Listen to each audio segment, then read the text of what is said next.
ये अर्जुन का एक शिष्य व्यक्तित्व है। और दूसरे मंत्र में भगवान वेदव्यास ने उसके वैराग्य का उद्घोष किया है। जहां वो मोहित अर्जुन नहीं है, जहां पर वो निर्मोह अर्जुन है। बिल्कुल इस बिंदु पर अर्जुन को कोई मोह नहीं है।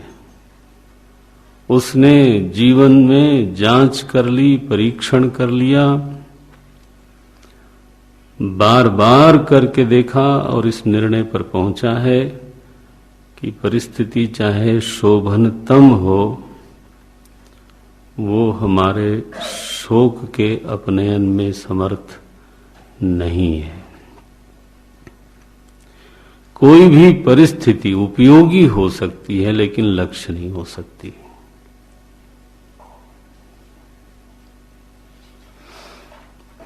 और अगर कोई कुशल सारथी वाला है तो परिस्थिति चाहे जितनी भी जैसी भी हो, उसका उपयोग तो वो कर ही लेगा। शरीर चाहे सड़ रहा हो, उसका भी उपयोग हो सकता है। भक्ति एक ऐसी साधना है जो स्वस्थ शरीर की मांग नहीं करती।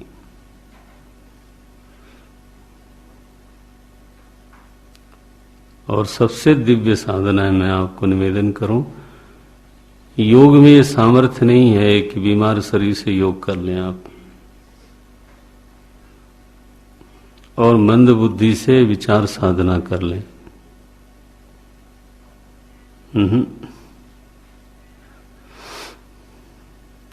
और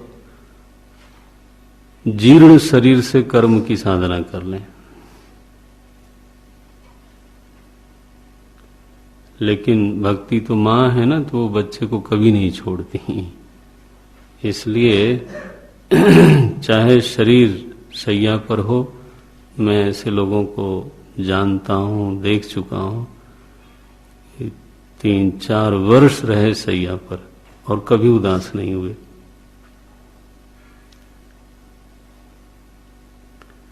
माला एक तरफ हाथ में रहती रही, जब भी जाना, मैं जाता था तो मिलता था उनसे।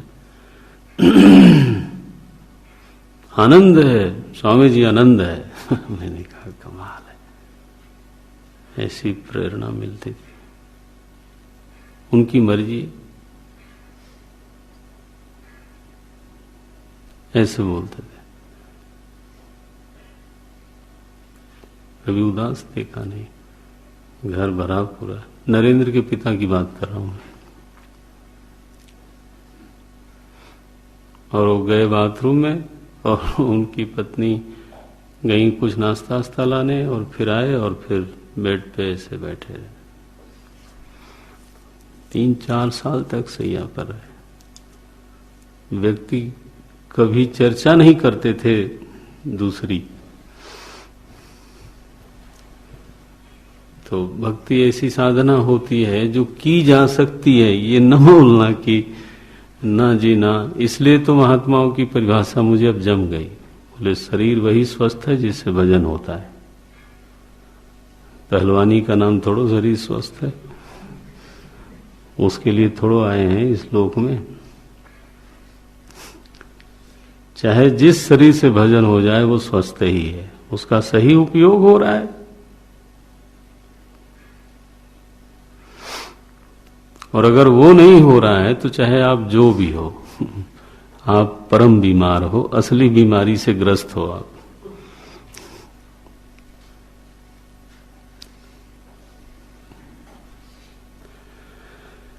यही मानना पड़ेगा। तो अर्जुन को इस बात में कोई भ्रम नहीं दिखाई देता है 8वें श्लोक में कि ऐसी भी कोई परिस्थिति हो सकती है जो जीव का लक्ष्य बन जाए, और ऐसी भी कोई परिस्थिति हो सकती है जो जीव के शोक का अपनयन करने में समर्थ हो। यत् शोकम अपनुद्यात् तत् अहम न पश्यामि। आप अन्वय ऐसे कर लो, यत् छोकम अपनुद्यात् तत् अहम न पश्यामि। जो मेरे शोक का निवारण कर सके उसको मैं नहीं देखता हूं। और ये शोक कितना गहरा है इस बात का निर्वचन किया अर्जुन ने, शोषण इंद्रियाणाम, शोषण इंद्रियाणाम, यह ऐसा शोक है कि इंद्रियों को सुखाए दे रहा है। उच्छोकमुच्छोषण, यच्छोकमुच्छोषण, उच्छोषण, उच्छोषण, शोषणम इंद्रियाणाम। और बोले ऐसा नहीं है कि मैंने कोई परिस्थिति की कल्पना नहीं की। जो जो शोभनतम कल्पनाएं परिस्थिति के बारे में हो सकती हैं वो मेरी कल्पना में भी हैं। क्या है वो? समस्त भूमि का निर्विरोध समृद्ध साम्राज्य। उन्होंने निर्विरोध जरूर रखा उसमें और समृद्धि भी रखा, नहीं तो ज्यादा बड़ी कोई चीज मिल जाए और पता चला कि अब आपको संभालना ही मुश्किल हो रहा है।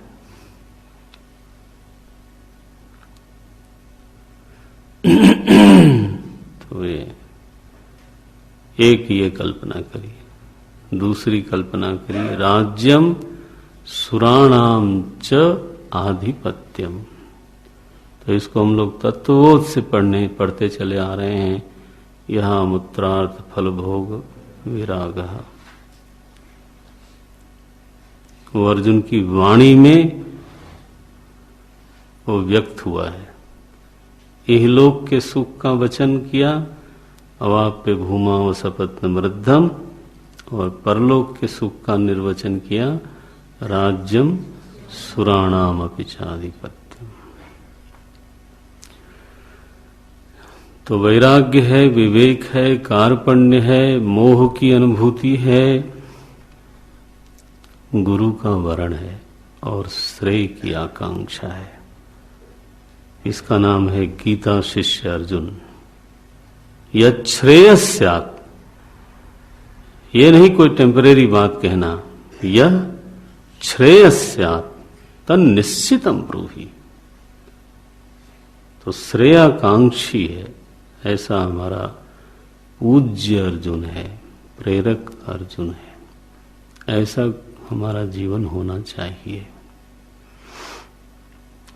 संजय कहते हैं, अब अर्जुन को जो बोलना था बोल लिया। संजय ने सुना अपने कान से कि आखिरी शब्द जो अर्जुन ने बोला, बोले न योत्स्य बोले मैं युद्ध नहीं करूंगा।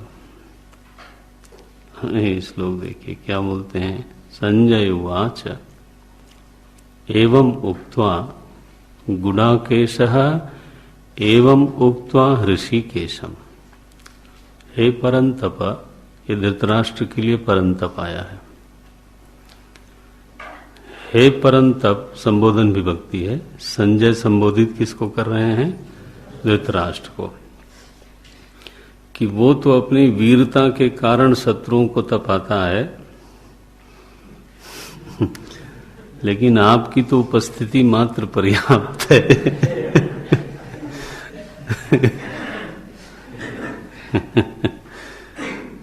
हे परम तप गुडाकेशः ऋषिकेशम एवं उक्त्वा। उस निद्रा विजयी श्री अर्जुन ने इंद्रियों के स्वामी परमात्मा श्री कृष्ण से इस प्रकार से कह करके, अरे बोले क्या कहा उन्होंने? बोले अभी तो बताया नहीं, आखिर में क्या कहा?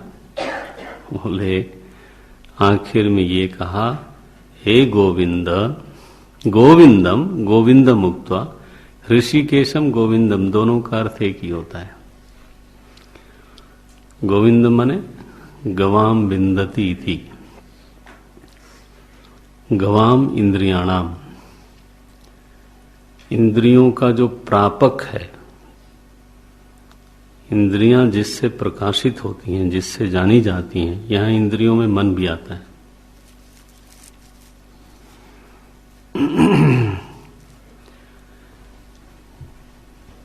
इंद्रियों से जो प्राप्त नहीं होता, बल्कि इंद्रियां जिसके द्वारा प्राप्त होती हैं, जिसको प्राप्त होती हैं।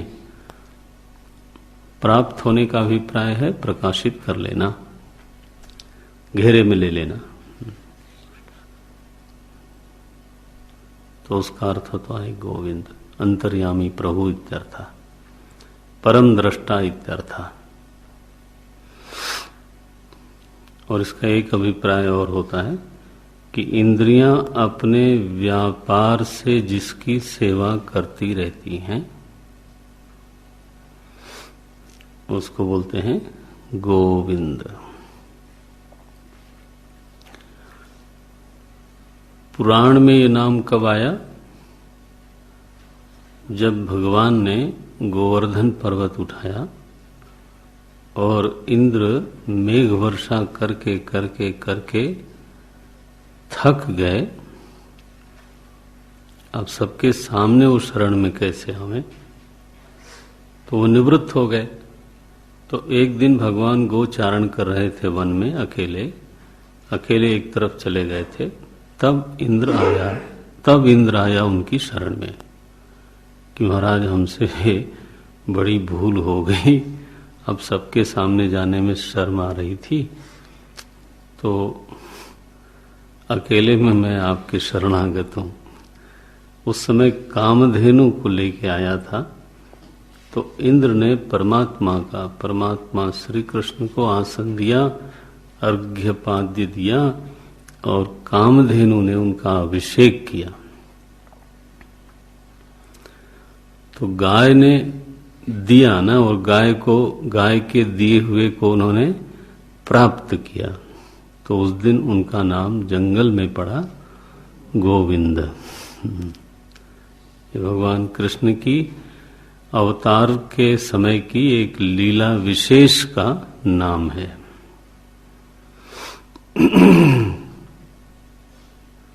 जब वो इंद्र के द्वारा भी अभिषिक्त हुए और कामधेनु गौ के द्वारा भी अभिषिक्त हुए, मैंने उनकी सेवाओं को जिस दिन उन्होंने प्राप्त किया, ऐसा समझना चाहिए।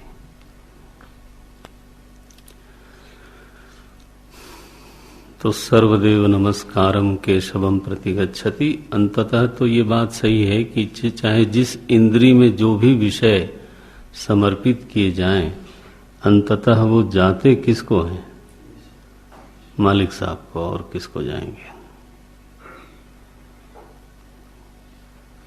इसलिए गोविंद शब्द का अर्थ भीतर प्रत्यगात्मा है, और ऋषिकेश शब्द का अर्थ भी भीतर प्रत्यगात्मा ही है।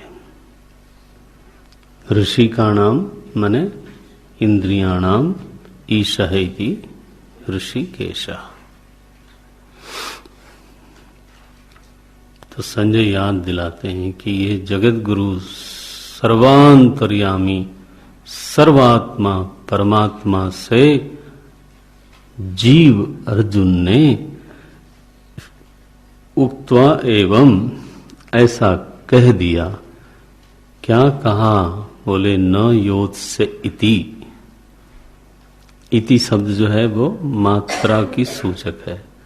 मैं युद्ध नहीं करूंगा, हे गोविंद मैं युद्ध नहीं करूंगा, ऐसा कह करके उक्त्वा तूष्णीम बभूव, ऐसा कह करके तूष्णी होकर के रह गया, तूष्णी भाव में स्थित हो गया। अब यहां प्रश्न आता है कि एक तरफ तुम कहते हो शिष्यस्ते हम, फिर कहते हो शादिमाम, फिर कहते हो अहम प्रपन्नम प्रपन्नः अहम प्रपन्नम त्वाम। तो एक तरफ ये बोलते हो और फिर अपना निर्णय सुनाते हो, क्या युद्ध नहीं करूंगा। न योत्स्ये, ये ध्यान रखना, उत्तम पुरुष की क्रिया है एक वचन की। न योत्स्ये, हाँ, वो अयादि संधि के कारण यकार का लोप हुआ है।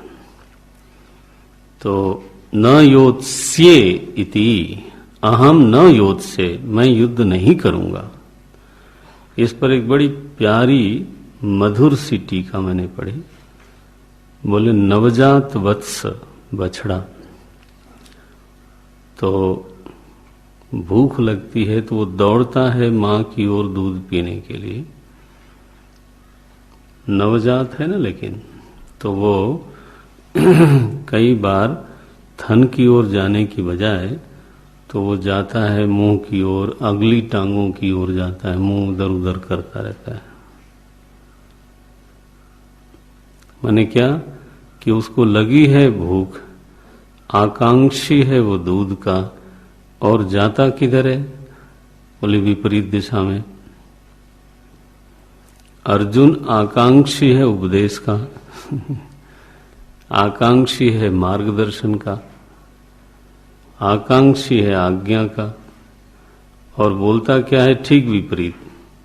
न योत्स्ये इति।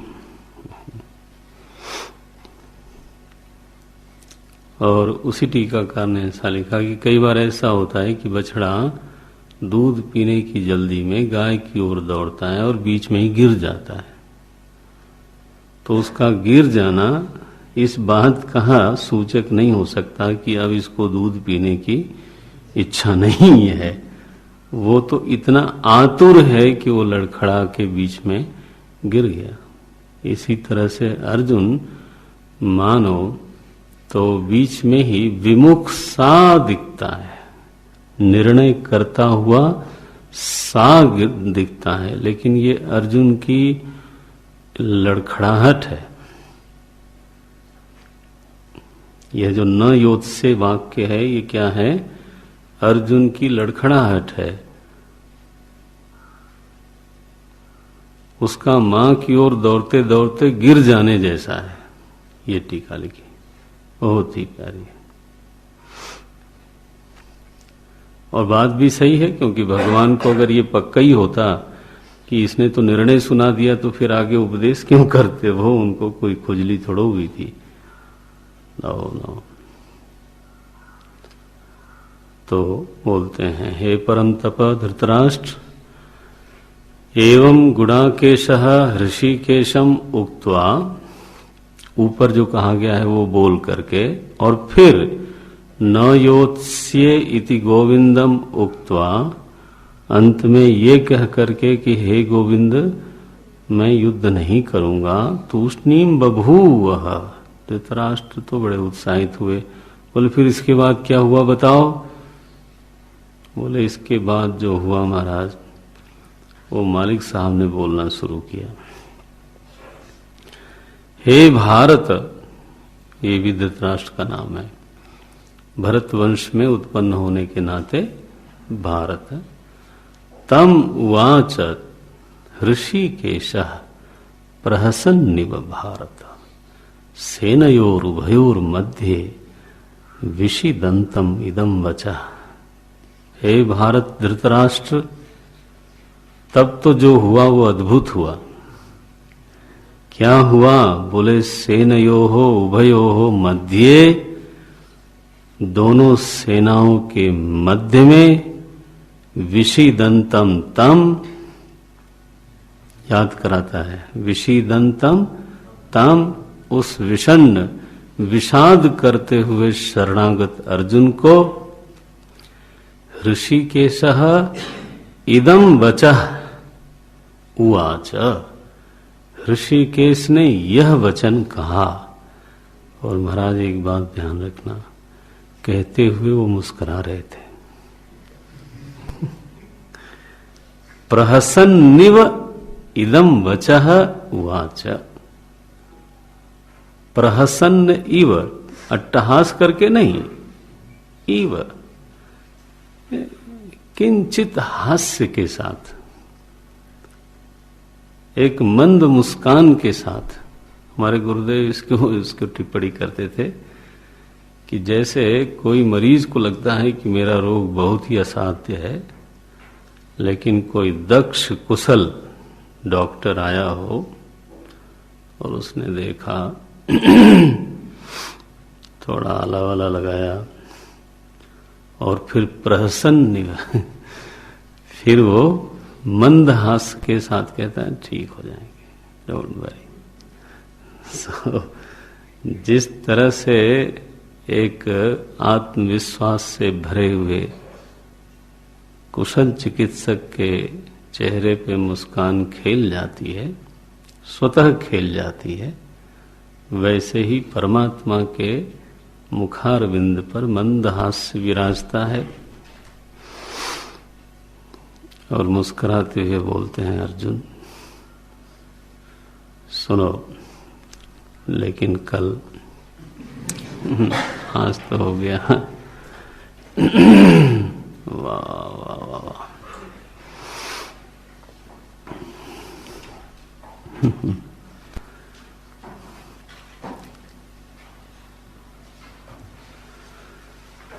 ओम पूर्णमदः पूर्णमिदं पूर्णात् पूर्णमुदच्यते पूर्णस्य पूर्णमादाय पूर्णमेवावशिष्यते। ओम शांति शांति शांति।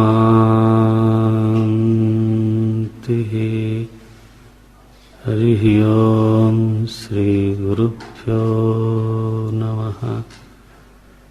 हरि ओम।